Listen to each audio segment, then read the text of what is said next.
Salut à tous, c'est Xarkan et aujourd'hui c'est la finale du loser bracket je vais commenter avec l'aide de Kairak. Salut Kairak. Bonjour à toi Xarfan, merci de m'avoir Alors, encore invité. ah bah, ce match c'est la finale du loser bracket. Ça veut dire que le gagnant va affronter The Sphinx en finale pour la grande finale du tournoi Monologue. C'est un match extrêmement important. Donc un peu la match on va dire de leur vie entre guillemets pour ces deux joueurs. Ah au Donc moins. nous avons donc au moins ouais minimum. Nous avons donc Guigui qui va affronter The Lac. Bon on va faire une petite discussion vite fait sur les leads. Ouais.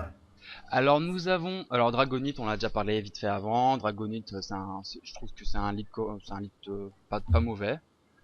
Dommage juste qu'il ait Dragon Dance en lead, je trouve. Enfin c'est bien mais Ouais. C'est assez gros, ça tape fort, c'est... ouais, c'est ça, voilà, c'est gros, c'est jaune, ça tape fort, ça a l'air mignon, mais ça t'éclate la tête. Donc c'est un peu le principe, c'est assez sympa. Et de l'autre côté, Ferrothorn, qui est aussi un bon lead. Si je me Mhm. souviens bien, le Ferrothorn de Guigui, il a la Focus Sash. Alors, Focus, alors je connais pas du tout. alors la Focus Sash, c'est un objet qui évite de te faire tuer en un coup. Donc supposons qu'il y a le... D'accord, ok. Voilà, donc supposons que Dragonite là ferait déflagration ou un truc comme ça. Bah, Alors, en plus, Ferrothorn devrait vu qu'il est mourir, entre résistant, guillemets. Comment? parce qu'en plus il est résistant du coup au dragon, donc c'est un petit avantage quand même. Ouais, mais Dragonite, elles attaquent feu, comme point feu, déflagration et tout, donc c'est assez Ah oui, un dangereux quand même. point feu, ça ferait mal, ouais. Ah, ça ferait Ah super ouais. mal. Ouais. Donc du coup, la Focus Sash a son intérêt là-dessus, c'est de poser quoi qu'il se passe, même si tu vas te faire tuer en un coup, bah tu peux quand même derrière faire poser les pièges de rock, etc. Ouais. Donc voilà, donc Surtout aussi que le Ferrothorn est quand même de type femelle. C'est ah ça a oui, son importance quand ah même, ça attention. ça ça a une importance absolument incroyable. Ah oui. Bon, on va passer au combat. Alors je t'invite à cliquer sur Resume d'ici Mhm. dans 3 secondes. 3, 2, 1, partez. C'est parti. Alors nous avons donc le Fire Punch comme je te disais, qui est passé. Et le Ouais. Ferrothorn qui lui gyroball. Alors ça je sais pas si c'est une bonne idée, il aurait peut-être dû... Ah Ah, il de est pas... poser un piège avant, ouais. Ouais, Ah, il a changé, d'accord. là il le change.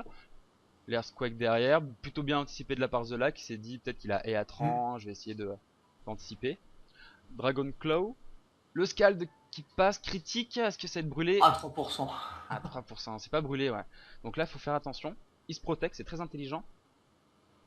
Là Zola aurait peut-être dû anticiper un éventuel protect en faisant un Dragon Dance, en tentant peut-être le tout pour le tout quoi on va dire. Ok, Oh, ah, ça, belle anticipation quand c'est le même bon de... switch. Ouais. Ouais, parce qu'il a bien anticipé le Dragon Claw. Et du coup, bah l'autre il se tue tout seul, le Dragonite. C'est pas trop mal au final. Hein. Un Pokémon que je ne connais pas. Alors Keldeo, Pokémon très fort de type haut combat, qui fait très mal. Au Et, combat, c'est. Enfin, du coup, là il pose Gengar. Pourquoi pas? Ah, Gengar avec Thunderbolt. il y Par, a un. par contre, je sais pas si mettre Ferrothorn c'est une bonne idée, parce que Gengar très souvent a Focus Blast. Et ça fait très mal Focus Hmm. Blast. De type combat, je sais pas si tu vois ce que c'est Exploforce. Ah, oui, oui, c'est le. Oui, je vois l'attaque que c'est. Ouais. Ah, Voilà. bah, ouais, ça fait des dégâts normaux, quoi. Enfin, ça fait des attaques Vu- type combat et du coup sur Ferrothorn, vu qu'il craint le combat, c'est très efficace sur lui quoi. Hmm. Donc alors on switch Salamence à part de Guigui. C'est plutôt bien parce qu'il a anticipé les switch adverses, donc c'est pas mal du tout. Hmm. Ah, là, ça switch à fond, là. Ça switch à fond, ouais. Alors là, le fameux Tenefix qui est très casse-couille. Là, normalement, Tenefix devrait faire un Ça, taunt. c'est un Pokémon que j'aurais jamais imaginé en tournoi.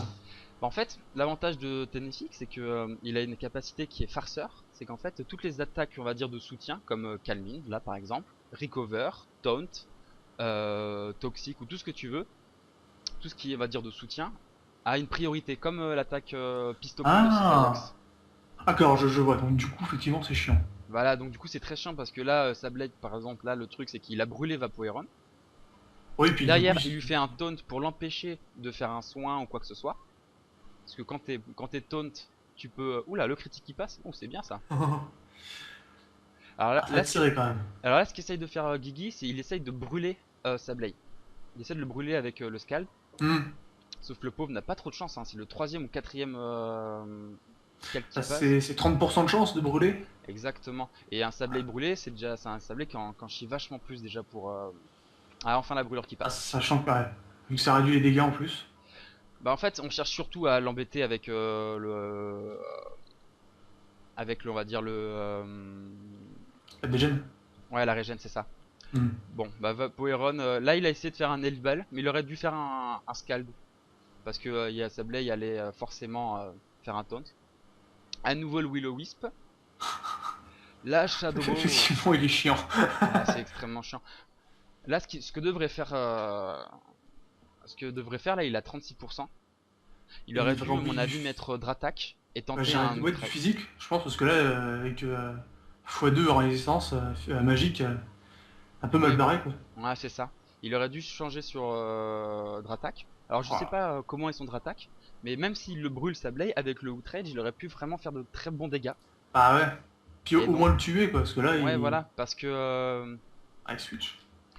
le truc en fait, c'était que on va dire que même s'il est brûlé, vu qu'il avait plus beaucoup de points de vie le Sableye, il avait de fortes chances de oula, la de bot qui passe. Oh, Alors là, faut mettre Cisaiox là. Faut mettre Cisaiox pour piste au point, sinon c'est mort. Voilà, c'est bien. il pense. Et voilà, le bullet punch, voilà, bon, ça C'est déjà bien c'est joué. fait. Gigi qui est pas à son avantage là, mais ça va, oula, alors je sais pas si ce switch est très intelligent. Oh, Ah, du. Oui, je le. non, D'accord. il aurait dû. Alors pourquoi il a pas switch sur Dratak, on sait pas. Je pense que même lui sait pas, surtout qu'il Ah, a. des fois en jeu, on n'y pense pas. Ah, mais évidemment, évidemment.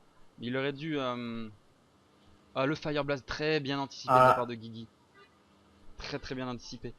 Voilà, il aurait dû faire ça dès le début avec Jariados. Sinon, The Lag qui fait des switches très corrects. Rien à dire là-dessus. La Stone Edge, mais. qui Oh passe. là. Oh là là là là là là là là. Alors, euh, je me demande. Ouais, non. Ouais, c'est fini. C'est fini, c'est fini. La Stone Edge. Alors, Jariados qui gagne pas de PV ni quoi que ce soit, je me demande s'il est pas Bonder. Et oui, il doit être Bonder ou Scarf, je sais pas. Non, non, non, il est Mais il a Bonder. l'air de vraiment taper fort en tout cas. Donc, je Ouais, pense non, qu'il non, vu des dégâts qu'il inflige, je pense qu'il est il Bonder. fait que des. J'ai pas trop regardé, mais je crois qu'il fait que des Stone Edge. Bah, c'est fini. Ouais, c'est fini. Il fait que des Stone Edge, donc il est bloqué sur une attaque avec Hmm. le Bonder, ça fait des dégâts de dingue, quoi. Ah, et puis en plus, vu qu'il l'a tué le premier, fallait, il était à x2 en attaque, juste avec son passif. Ouais, c'est ça, exactement. Ça, il avait Donc, bien fait son boulot. alors c'est pas idiot, hein, Jariados Bonder. C'est pas très courant, mais c'est loin d'être idiot. Ça marche vraiment bien quand c'est dans une team avec Tarpo, tu sais, la team avec la pluie. Parce Ah, que, bah oui, oui. parce que Ouais. comme ça, avec sa cascade, il fait très très mal. Et quand il est Bonder, il fait très mal directement sur le switch adverse. Et s'il arrive à prendre un kill, eh bien, il peut très vite enchaîner les kills avec le cascade si en face il n'y a C'est pas quelque chose de plus rapide. c'est plus gérable, ouais. Et Ouais, du coup, c'est dommage, on verra pas son sixième Pokémon. on verra pas son sixième Pokémon exactement. Je m'en souviens plus du tout c'est lequel. Alors Zolak a bien joué, Gigi qui a plutôt bien joué, mais en fait il s'est entêté. Ce qui a fait perdre Gigi, c'est qu'il s'est un peu entêté sur le TNFX. Au bout Oui, d'un moment, il aurait dû switcher avant. en fait, ce qu'il faut faire avec TNFX, c'est qu'il faut essayer de lui faire perdre un tour avant qu'il se soigne. Par exemple, là avec le Aquali, au bout d'un moment, il a réussi à faire un coup critique, etc. Et quand il était plus taunt, le Akani, c'est-à-dire quand il était plus provoqué et où il pouvait faire, quand il était plus provoqué, le Tenefix va forcément refaire un taunt derrière. Et donc du coup, il faut profiter Ah, de ce tour de placement, du moment où il va perdre du temps pour faire le taunt et donc pas se soigner pour placer par exemple Dratak ou un autre toujours Pokémon. l'anticipation. Voilà, faut gérer l'anticipation pour justement éviter qu'il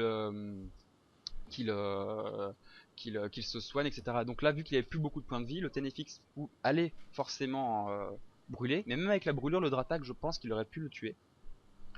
Donc c'est un peu dommage, il a un peu Tenefix a vraiment fait beaucoup chier ses adversaires. Mais c'est un peu la particularité de Zolak, hein, avec son Tenefix, il a gêné beaucoup d'équipes. Beaucoup d'équipes. Ah, ça va. En Bah c'est un tout cas, Pokémon. maintenant je le sais. Vas-y. Attends, en tout cas, je connais ce Pokémon. Ouais. Bah en fait c'est Ça... un Pokémon qui est très embêtant si on sait pas le contrer. Et Ah là ouais. malheureusement les joueurs que Lac a affronté avaient du mal à contrer le Tenefix et c'est vraiment pas facile à contrer donc enfin voilà. Bon, bah c'était un match plutôt intéressant. Bien joué pour Zolak en tout cas. Ouais, bah c'était un match propre, hein, franchement. The Lac a pas fait d'erreur particulière. Non. Guigui a fait plutôt des bonnes anticipations malgré les petites erreurs qu'on a dit avant.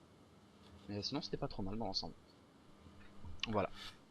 Donc The Lac qualifié pour la grande finale, bravo à lui. Et Oh là, Guigui qui finit à la troisième place, le Guigui quand même. Il a fait un très beau parcours. Alors, je l'ai eu dans le, le match précédent. J'ai commenté avec lui un match. Et il m'avait dit d'être assez content de son tournoi. Et il peut l'être. Il a pas du tout été ridicule. Ah, le troisième, oui, il est Ah, fier quand même. ouais, ouais, très bien. Il a Surtout fait. quand on voit qu'il y avait des gens comme The Sphinx, bon, on ne sait toujours pas qui c'est. Ah oui. Voilà, The Bon, Sphinx et tout. c'est ça, c'est troisième place, c'est déjà très bien. Non, c'est très bien, ouais. Et The Lac qui confirme sa bonne forme. Sa bonne forme. Voilà. Bon, bah, je te propose de passer bah, au prochain match, qui va être Ah, la grande finale, qui devrait eh affronter, bien, on qui y va va. affronter The Lac contre The Sphinx. Ça risque d'être épique. Allez, à toutes. Tout de suite.